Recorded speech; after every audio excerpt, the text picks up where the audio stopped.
अस्सलामु अलैकुम वरहमतुल्लाहि वबरकातुहू। बिस्मिल्लाहिर्रहमानिर्रहीम। मोअज़्ज़ज़ अतिबाए कराम, हमारा सिलसिला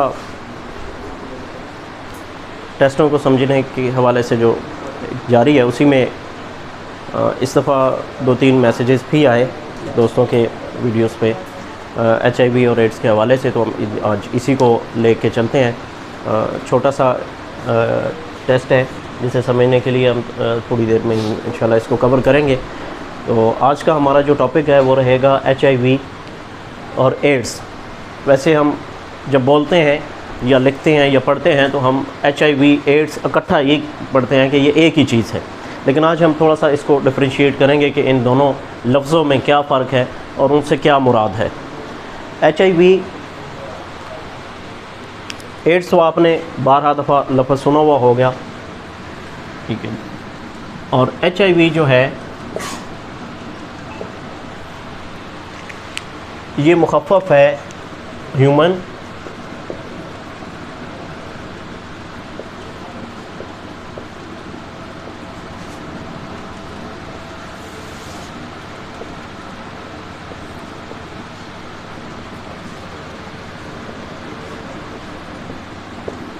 ये 3 लफ्ज़ों का मुख़फ़फ़ है। H से मुराद ह्यूमन, I से मुराद इम्यूनो डेफिशिएंसी और V से मुराद जो है वो वायरस है। यहाँ से हमें पता चला कि ये जो बीमारी है ये होती है वायरस से। ये एक इन्फेक्शन है जो वायरल इन्फेक्शन है, जो जिसका सबब बन रहा है वायरस, बैक्टीरिया नहीं, क्योंकि एक वायरस की वजह से होने वाली जिस्म इंसानी में वकूअ पज़ीर होने वाली एक बीमारी है, ठीक है जी। HIV जो है ह्यूमन यानी इंसान, इम्यूनो डेफिशिएंसी, इम्यून से मतलब मुदाफ़ती निज़ाम, मुदाफ़ियत, और डेफिशिएंसी लफ्ज़ हम बोलते हैं कमी के लिए। और वायरस तो आपको पता है कि उसको हम वायरस ही लेंगे उर्दू में भी। तो यहाँ से हमें थोड़ा सा ये जब हमने इसको लफ्ज़ी तर्जमा किया तो हमें ये समझ आई कि ये एक ऐसी बीमारी है जिसमें इंसान की क़ुव्वत मुदाफ़ियत जो है वो मुतासर होती है, या ये वायरस जो है, दूसरे लफ्ज़ों में हम ये कह सकते हैं कि ये जो वायरस है ये इंसान के मुदाफ़ियती निज़ाम को मुतासर करता है, ठीक है। तो ये मुदाफ़ियती निज़ाम जो है, ये वायरस जो है उसको तबाह करता है, उस पर असरअंदाज होता है और फिर जो है बीमारी सामने आती है। फिर बीमारी क्या सामने आती है, हम कहेंगे कि ये जो वायरस है ये इंसान के मुदाफ़ती निज़ाम को जब मुतासर करता है तो उसके नतीजे में जो अलामत सामने आती है वो उसे हम एड्स कहते हैं, ठीक है जी। या मैंने लफ्ज़ बोला अलामत, तो हम कॉमनली ये फिर यहाँ से अख़ज़ करते हैं कि एड्स जो है वो एक अलामत है और HIV जो है ये एक वायरस है। इस वायरस ने जिस्म में जो तब्दीलियाँ पैदा की, इस वायरस ने जिस्म को जो नुकसान पहुँचाया, इस वायरस के उस नुकसान पहुँचाने के नतीजे में जो नुकसान हमें सामने नज़र आता है, जो अलामत सामने नज़र आती है वो एड्स है, ठीक है। यहाँ तक हम कह सकते हैं कि HIV जो है एक ऐसा वायरस है, एक वायरस है, लीड्स टू अ कंडीशन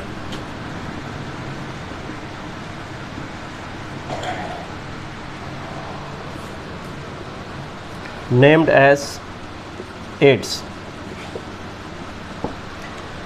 एक अलामत, यानी वायरस सबब बनी एड्स की अलामत की। अगर मैं समझाने में कामयाब हुआ हूँ तो अगर किसी को नहीं समझ आया तो मैं फिर रिपीट करूँगा, कोशिश करूँगा दोबारा उसको समझाने के लिए।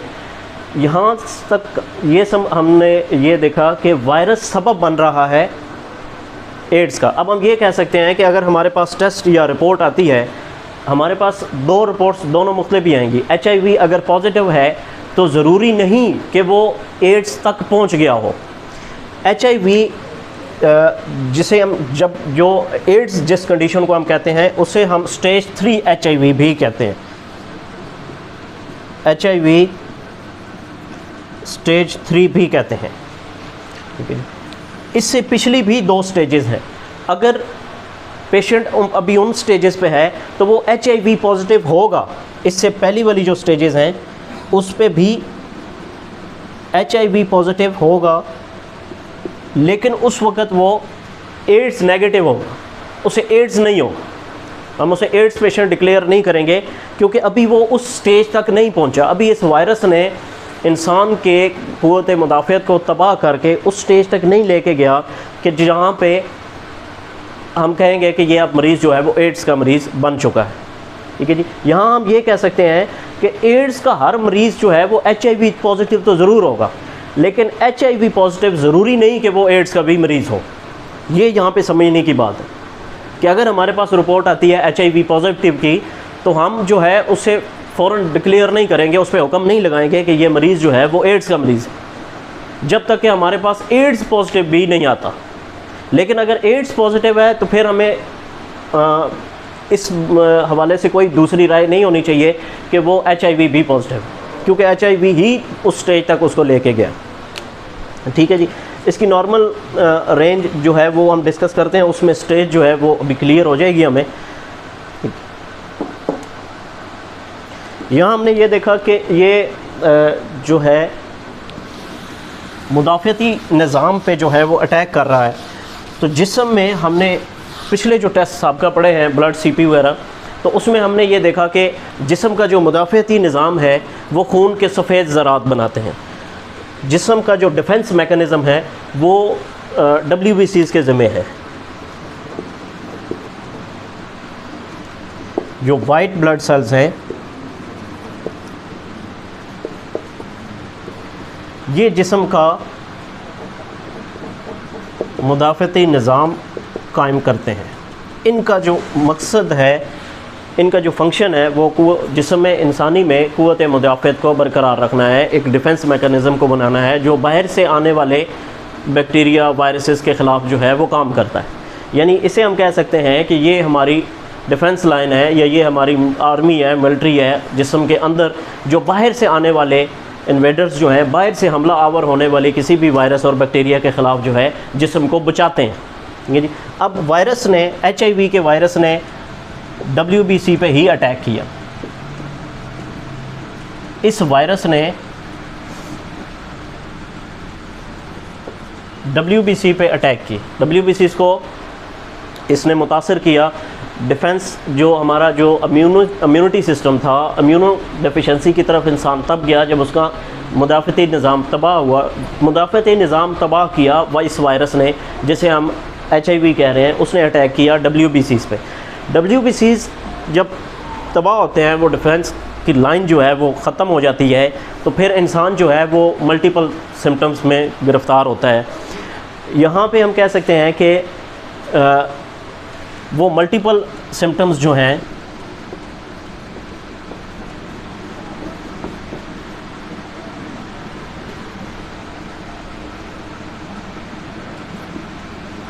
यानी बहुत सारी अलामात का अब जिस्म ने इजहार करना शुरू कर दिया कि मुझे ये तकलीफ़ें हो गई हैं। अब वो अलामतें जो हैं वो जब हमारे सामने आई तो उनमें से हम कह सकते हैं कि सबसे पहले जो है जो हमारे सामने आई इस वायरस के अटैक की वजह से वो एड्स आई।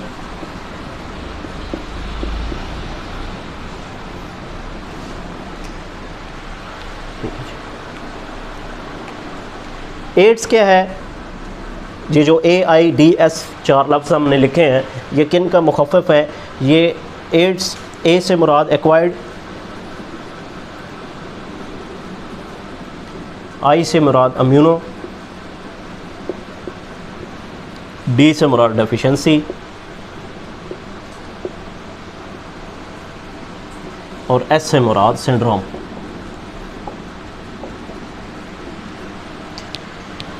यानी एड्स एक्वायर्ड लिया गया, हासिल किया गया या हासिल हुआ। क्या हासिल हुआ? किसी वजह से हासिल हुआ। किस वजह से? वो जो पिछला वायरस था उस वजह से ये कोई चीज़ हासिल हुई है। क्या हासिल हुई है? इम्यूनो डेफिशिएंसी सिंड्रोम हमें हासिल हुआ जी। क्या हमें हासिल हुआ? हमने एक्वायर्ड क्या किया, बॉडी ने एक्वायर्ड क्या किया? Immuno deficiency syndrome. Immuno deficiency का हम पहले पढ़ चुके हैं, ऊपर लफ्ज़ यही आ चुका है। इम्यूनो डेफिशिएंसी से मुराद ये है कि क़ुव्वत मुदाफ़अत की कमी। और सिंड्रोम, आगे लफ्ज़ एक नया आ गया। तो सिंड्रोम का मतलब होता है बहुत सारी ऐसी अलामतें या चंद ऐसी अलामतें जो मुख्तलिफ हों लेकिन आपस में उनका लिंक होता है। चंद ऐसी अलामतें, मुख्तलिफ अलामतें, ग्रुप ऑफ सिम्टम्स हम कह सकते हैं, साइन एंड सिम्टम्स के जिनका जो आपस में इंटरलिंक होती है। जब वो जुड़ती हैं काफ़ी सारी अलामतें तो वो उन्हें हम सिंड्रोम कहते हैं। सिंड्रोम हम कह सकते हैं कि अलामात का मजमूआ, मुख्तलिफ अलामात के मजमूए को जिनका आपस में ताल्लुक़ भी होता है। ऐसे नहीं कि उनका कोई आपस में रब्त ना हो, ताल्लुक़ ना हो। अलामात का ऐसा मजमूआ जिनका आपस में ताल्लुक़ हो, जो आपस में बाहमी ताल्लुक़ रखती हों, उन्हें हम सिंड्रोम कहते हैं। अब यहाँ से हमें यह समझ आया कि एड्स में मल्टीपल अलामतें भी आएंगी सामने। वो पेशेंट टू पेशेंट वैरी करते हैं। किसी मरीज़ में कोई अलामतें आ जाएंगी, किसी में कुछ आ जाएंगी, किसी में कुछ आ जाएंगी। तो यहाँ जब हमने देखा कि इसने अटैक किया इम्यूनिटी सिस्टम पे, तो इम्यूनिटी सिस्टम के तबाह होने के बाद जो है अलामतें कौन कौन सी आ सकती हैं। जो इसमें एड्स में जो ज़्यादातर अलामतें सामने आती हैं, वो वैसे तो अभी मैंने बताया कि वो अलामात का एक मजमूआ होगा, लेकिन जो इस WBCs के तबाह होने की वजह से जो सबसे ज़्यादा अलामात देखने में आती हैं, वो सबसे ज़्यादा नमूनिया और TB है। यानी एड्स के मरीज़ में जो अलामत के तौर पे सामने हमें जो चीज़ सामने आएगी, जो सिम्टम होगी, इसके अलावा भी बहुत सारी सिम्टम्स हो सकती हैं। उसके हाजमे की ख़राबी हो सकती है, उसको बहुत ज़्यादा बुखार हो सकता है, और भी उसको मसाइल हो सकते हैं। लेकिन जो मेन आएगी इस क़ुव्वत मुदाफ़अत के ख़त्म होने या तबाह होने की वजह से या टूटने की वजह से, वो आपकी TB और नमूनिया।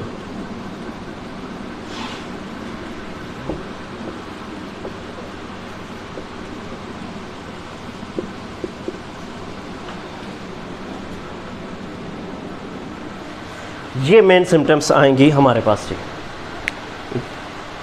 यहाँ पे अब हमने देखना है कि जो हमारे पास रेलिवेंट टेस्ट हैं,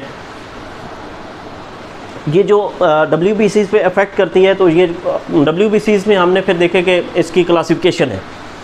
जो खून के सफ़ेद ज़रात हैं, ये लिम्फोसाइट्स हैं, ल्यूकोसाइट्स हैं, मोनोसाइट्स हैं। ये अपने सेल्स के हिसाब से जो है इनमें क्लासिफिकेशन इनकी की गई है। मुख्तलिफ़ किस्म के वाइट ब्लड सेल्स हैं, ठीक है जी। उसमें जो इसको T सेल्स भी कहते हैं जिन पे ये अटैक करता है वायरस, और CD4 सेल्स भी कहते हैं। मतलब ये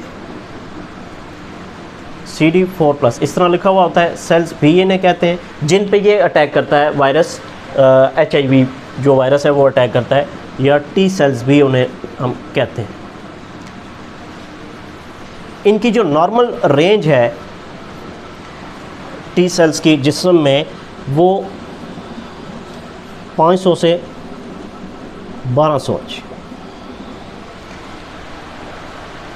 ये नॉर्मल है।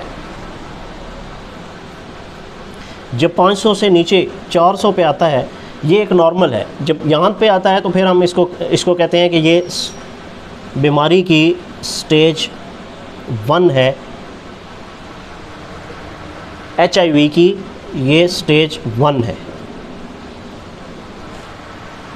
जब हमारे पास टेस्ट T सेल्स का या CD4 सेल्स की जो रेशियो है वो हमारे पास 500 से कम हो जाए, 400 पे आ जाए, तो हम कहेंगे कि ये अपनी HIV जो है अपनी पहली स्टेज पे है, स्टेज 1 पे है। 400 से जब ये नीचे आती है, मज़ीद गिरती है, 300 पे आती है, तो यहाँ हम इसको कहते हैं कि ये HIV स्टेज 2 है।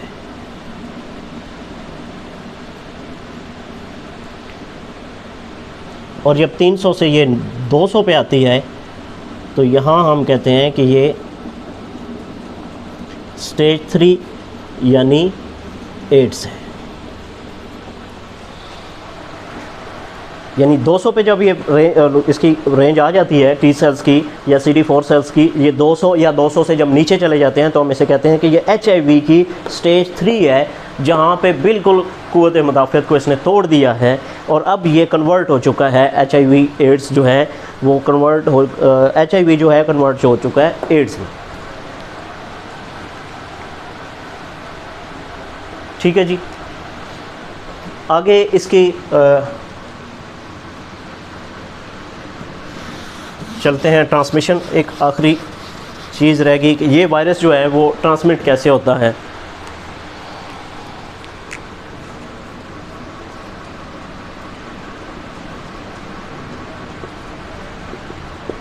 या मुंतकिली,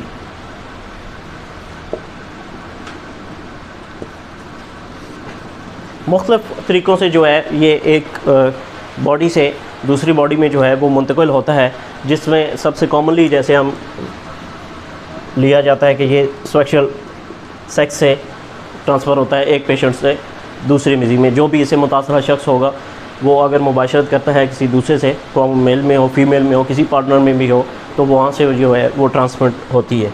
दूसरा बॉडी के फ्लूइड से, यहाँ भी बॉडी फ्लूइड्स ही इन्वॉल्व है, जिस्म के मायात जो हैं।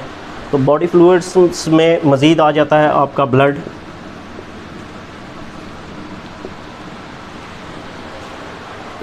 अगर ब्लड किसी ऐसे शख्स का था जो एड्स से मुतासरा था, जिसमें ये वायरस मौजूद था, और वही ब्लड जो है बग़ैर स्क्रीनिंग के अगर लगा दिया जाता है किसी ऐसे शख्स को जिसको नहीं था, तो उसके ब्लड में तो हमने इंजेक्ट कर दिया, जब चला गया जब, तो वहाँ फिर वो एक्टिवेट हो जाता है।